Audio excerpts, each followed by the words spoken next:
Today we're taking a look at this 2009 Peterbilt 384 Schwalbe conversion. The customer brought it to us a couple days ago and he wanted the full package. So he has a full perimeter underglow package. He's got them in the grille, he's got them in the air vents, he's got both wheel wells, as well as a rear facing accent. Now we did go with our multicolor setup here, so you can see I've got it on just green, but he's got a multitude of different colors he can choose from.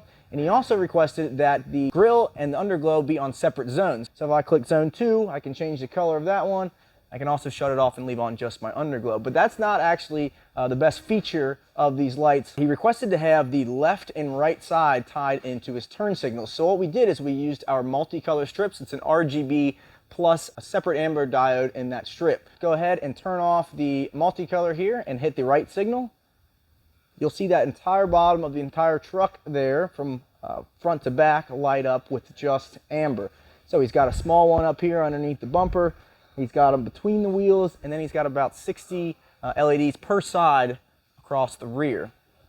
You'll notice the same thing happen on the left side as well. So it adds a very cool safety feature there. Definitely a first for us. You don't see very many of these trucks on the road anymore, so awesome project to work on. Everything that you see here was done in-house in Florence, Kentucky at Boogey Lights. Give us a call and get lit up today.